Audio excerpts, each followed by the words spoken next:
Good morning, good afternoon, good evening, universe. I'm your host, MJ Racadio, and you're watching Blog Talk. We do have special segment for this month of Asian American Pacific Islander History Month.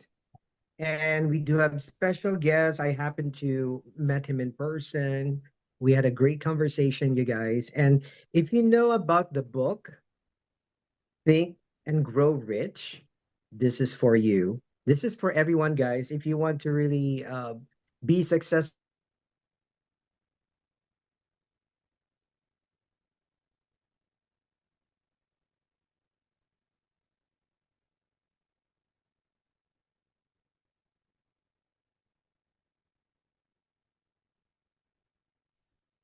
Think and Grow Rich, the Legacy.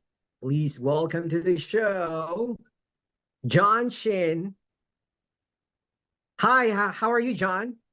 Great, MJ. I'm not sure if the audience got you in your introduction there in its entirety because I felt like it was kind of going in and out. So I'm not sure if everybody got the full intro or not. It was Absolutely. You are the author of the successful How Rich Asians Think, and also the executive producer of the movie Think and Grow Rich: The Legacy. So we want to know and put it out there. How you been? I've been doing great, MJ. And I know the last time I've met you in your beautiful home in Calabasas, California. Let's get right to it. Let's talk about you growing up. Uh, did you grow up somewhere else, or you grew up here in the United States? Share I with grew up, us. I'm a Southern Cal. Can you hear me okay? Or yeah, Yes, yeah. absolutely. I actually grew up in Southern California, right here in Los Angeles, and pretty much went to school here, went to the University of Southern California, graduated from USC, did my undergraduate work there. So I am pretty much a native of California. That's pretty nice. And I mean, how is it like? I know you came from a Korean background. Share with us how is it like growing up as a Korean in SoCal? Well, it's a great question. I mean, in the early when I was going to school, I don't even want to say the specific years, but when I was growing up, there were not very many Asians or Asian Americans in our school. In fact, I think there may have been in the entire elementary school, maybe five total, and one of them was my sister, and there was a Filipino young lady, and there was one Chinese girl, and then there was a Japanese guy. And that was about the extent of our entire school from like K through 6. But then when we went into junior high, it seemed like there were a few more Asians. But growing up, I think it was kind of rough because a lot of people just didn't even know the difference between all the different Asian countries, right? So that most people even would you would hear somebody speaking, let's say Thai or Tagalog, and they would ask me if I understood what they were saying. Let's say, you know what I mean? I'm like, I don't know. It's kind of interesting because even I didn't know. People would say, when you look at somebody, can you tell if they're Chinese or Japanese or Korean? And sometimes you think you know, and you don't even know. It's just because there's so much diversity even in the Asian culture. You have Chinese people who grew up in Korea, or people who are Korean who grew up in China, and and there's Chinese people who are raised in the Philippines, and so forth. So you just never know anymore today. But in the old days, I mean, we had no idea until they said their last name, and then you kind of knew, right? If their last name was Lee, Kim, or Shin, you pretty much knew they were Yes, an Asian person. Then if it had more than one syllable, like Yamaguchi, then you pretty much knew they were Japanese, right? And then if it was a Hispanic name, Castro, right? Or Fernandez or Tolentino, you can't wait, then you must be Filipino, right? Yeah, because absolutely. right. But being Asian was tough growing up. A lot of the people were a bit racist back then. I guess racism will always exist, So it was a little tough growing Mhm. up, but I think today now it's a lot easier than it was, 50 years ago. Yeah, thanks for sharing with us. That's an amazing insight, John. And I mean, growing up, what is it really your dream and who are your influences? Share Mhm. with us. For me, I've been fortunately, I've been surrounded by amazing parents. I know not everyone gets that wonderful benefit, but for me, my mother and father, bless their hearts, they're both 90 years of age now and they're still alive. They still try to coach me and mentor me today.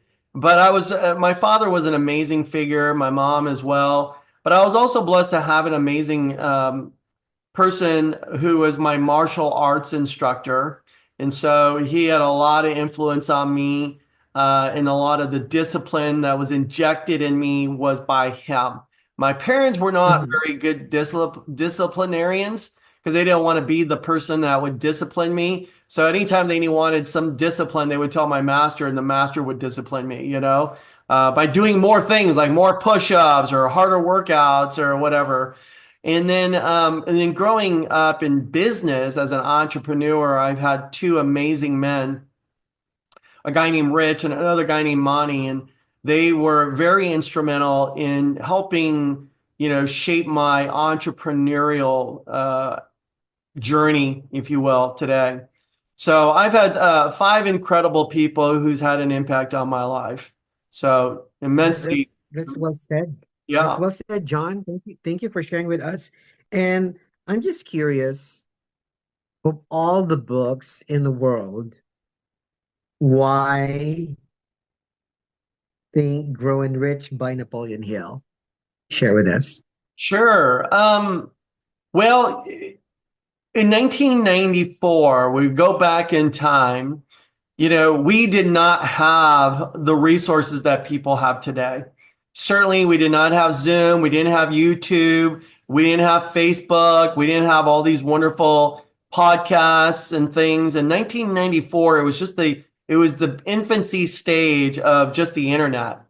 And I remember vividly when people were talking about the World Wide Web, that we would be able to turn on our computer and we didn't see all these wonderful things that we see on our screens today, because of Microsoft and other types of platforms. We just had a big black screen and we had a little dot that was blinking, right? And we Right, actually put C colon backslash, and we would actually type in setup or run or ms right, config. Those were the days. And we were terrified, like, what is the World Wide Web? And little did we know it was this entire universe where we can access information. But even then, it was very limited. Even the information that came back to us was all in code, and you really didn't understand it. And then we wanted to be successful, obviously, when my wife Arlene and I started our entrepreneurial journey. And we went and asked a lot of successful people what the secret was for their success. And I wanted them to give me, real substantive, you know, feedback on what we had to do. And they would give us very broad, generic things like, you got to work hard, it's all about knowledge and all these kinds of things. And no one really gave us substance about running a business. And I said, look, we don't need them. We will go to a bookstore and we're going to buy some books, and we're going to read these books and we'll learn from there. And we went to the bookstore and we picked up some books. One of them happened to be a book called Think and Grow Rich, written in 1937. Well, it was published in 1937. It was written prior wow. to that by Napoleon Hill. So even in the 20s, I mean, here's, Napoleon writing this book. And we had no idea what the book was about. And we just liked the title where it said Think and Grow Rich. And we bought two copies, one for me, one for Arlene. We purchased it with four or five other books. We came home and we said, which one do you want to start with? And the universe works in mysterious ways, whatever you want to call it, luck, coincidence. We happened to say, let's read this one first. And when we began to read Think and Grow Rich, The first 5 pages was like, oh my God. I mean, it was like one of those jaw-dropping moments, and we just continue to read through it. We finished chapter Mm. one, and then my wife and I started to have a conversation. We started to dissect it. What did you extract from chapter one? What did I extract from chapter one? And she said, I like this part. And then I said, wait a second, I may have browsed over that page a little too quickly. Where did you find that? And I went back and started reading it. And it's amazing. It's like in one chapter, there's like 20 years of content of life experience just in one chapter. And chapter one is it starts off where Napoleon Hill says that the starting point of all achievement begins with that burning desire. And then we start Yes, yes, love that. Love that. we read Love chapter it and we said, because this is our book. And that's how it started. amazing. Thank you so much for sharing with that. And I started reading that about probably over 10, 15 years ago. Mhm. And you came up with a modern twist. It says How Rich Asians Think. And I really love the book. This is the your book, and you signed it personally, and it says here, thank you so much, John, for this. Yeah. And I'm still going through it, and I love you shared me the 6 F's, since we want our viewers to know what are the 6 F's that you shared me about the book. Sure. When Napoleon Hill said think and grow rich, most people take the word rich and they equate it with finance, money, and capital. And a lot of people do that naturally. And what Napoleon Hill was talking about was to be rich in all areas of your life. And so in my book, I broke it down into the 6 F's. And what those 6 F's, and everybody can prioritize it how they want to, it based on their own philosophy, ideology, what have you. So let's go over the 6 F's. Number one is your faith, is to be rich in your faith, right? Number two is to be rich in your family life, in your family values. Number three is to be rich in your personal finance. Okay, number four would be your fitness. Number five would be your friends, right? And then finally would be to have fun. And so you gotta know how to enjoy your life as well. And I find that too many people sometimes get consumed by their business or their industry, whatever their profession, and they make a lot of money, but they don't know how to enjoy the money that they're earning. And so it's kind of sad how many times I've met people and say, have you been to Europe yet? And they'll say, I've never been. Have you been to the Philippines and gone to Boracay or Cebu, right? And they'll say, I've never been. And I'm like, how is that possible? It's amazing how many people just don't know how to enjoy their life and have fun, experience different culture, different language, different cultures, food from different all the industry. I mean, how many people have not even had the opportunity to have ube, right? Ube cakes or ube what have you. And it's Yes, they're missing out. They're You're missing missing out, out. John. Yeah, yeah. It's funny because if you look at, let's say, an ube cake, and I'm like, what is this? And the guy goes, ube cake. I'm like, it's purple. And I'm like, oh, it's It's a delicious. purple yam. Yeah, exactly. And then once they take a bite out of it, they want the entire cake. So and the things that people miss out in life because they don't know how to enjoy themselves. So I think it's important that we embrace the 6 F's of being rich. I really love that, John. Thank you for sharing. And aside from the book, you're just becoming legendary because no one has done it before, and you are also the executive producer of the movie Think and Grow Rich: The Legacy. Can you give us in a nutshell with that movie? Share with us. Yeah. Because this book, Think and Grow Rich, had such a major impact on my wife and I in all the areas of the 6 F's that we just talked about. And obviously, we've wanted our children, and we've got 4 kids. We have a boy, girl, boy, girl. And we wanted our 4 kids to actually read the original book, Think and Grow Rich. And so when we talked about that, my wife said, listen, it would be great if this, young generation read books, but they've got so many books from school that I can't imagine that they would actually want to read another book. And she said, well, maybe they'll actually, see the movie instead. And then if they like the movie, they'll actually go and read the book. I said, well, that's a great idea. In fact, I didn't even know there was a movie. I said, let's just do a family movie night. So we went online looking for the movie. We couldn't find it. And that's when it dawned on us that maybe there was a remote possibility that the book had never become a movie. So we called up the Napoleon Hill Foundation. We asked them where we could find the movie, and they said that they don't have it. And I said, well, how is that possible? You're the #1 sold book that was actually published in 1937. So since then, you're the #1 sold book, and the book has officially now crossed over 200 million copies worldwide, which makes it the #1 non-religious book sold since 1937. And so when that happened, That's amazing. yeah, I mean, there's only 3 other books that have crossed over 100 million, which is Lord of the Rings, Harry Potter, and the Twilight Saga. Those have all become big theatrical blockbuster movies, except for Think and Grow Rich. So after we had negotiated this with the Napoleon Hill Foundation, we got the rights from them to make a movie, and we got the rights in 2013. We got into production, and then we had to get the script ready and all that. So it took a little bit longer because we were starting from scratch.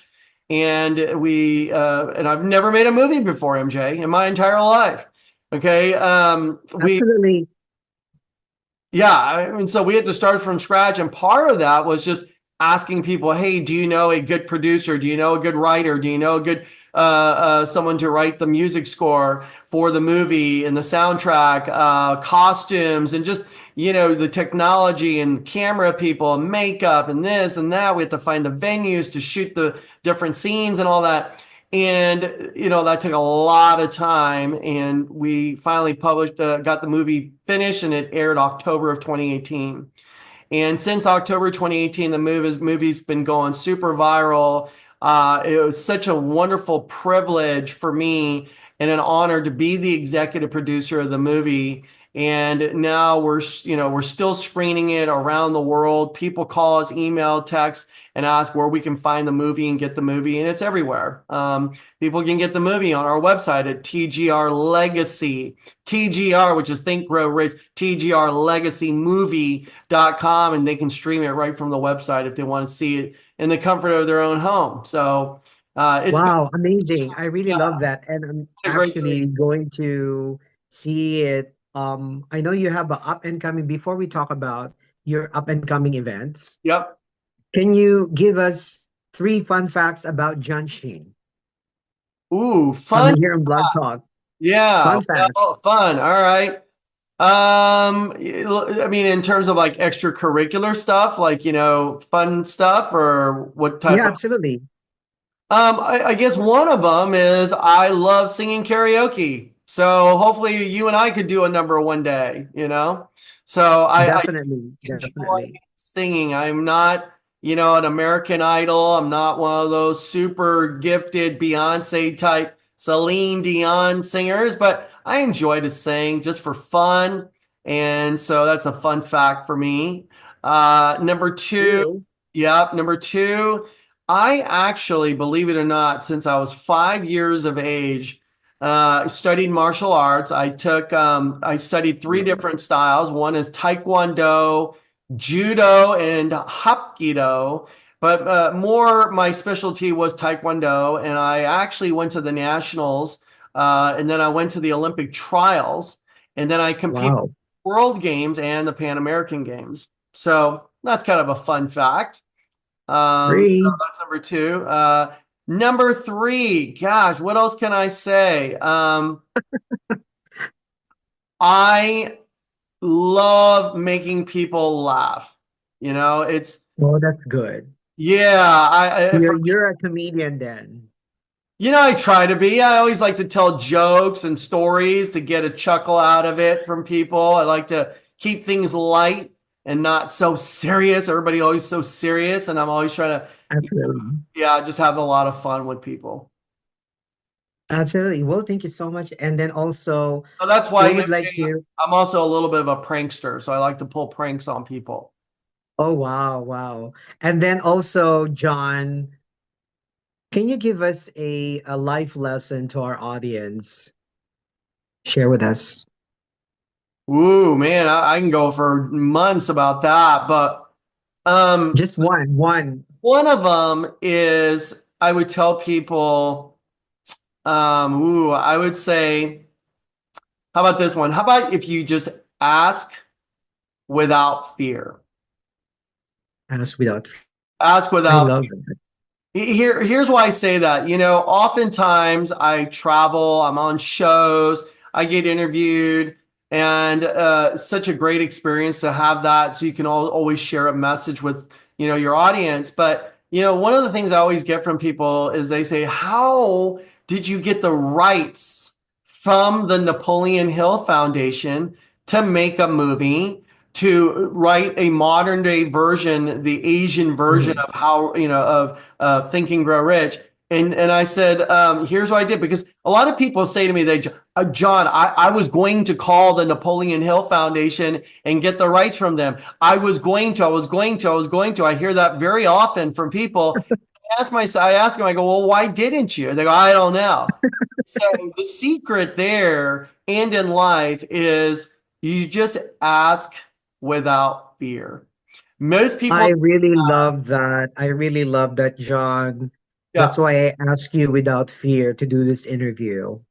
yeah, and Yes. that's how you got to you a lot of big celebrities on your show, right? I mean, you've had some amazing people that you've featured on your show, very, very iconic people who have been Hmm.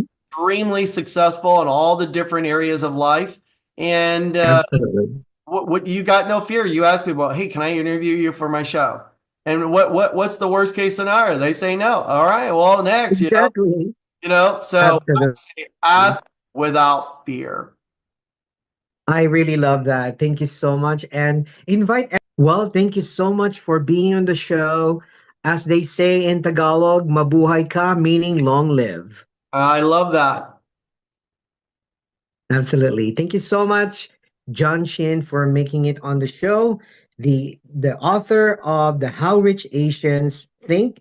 It is a Think and Grow Rich publication. He's also happened to be the executive producer of the movie Think and Grow Rich: The Legacy.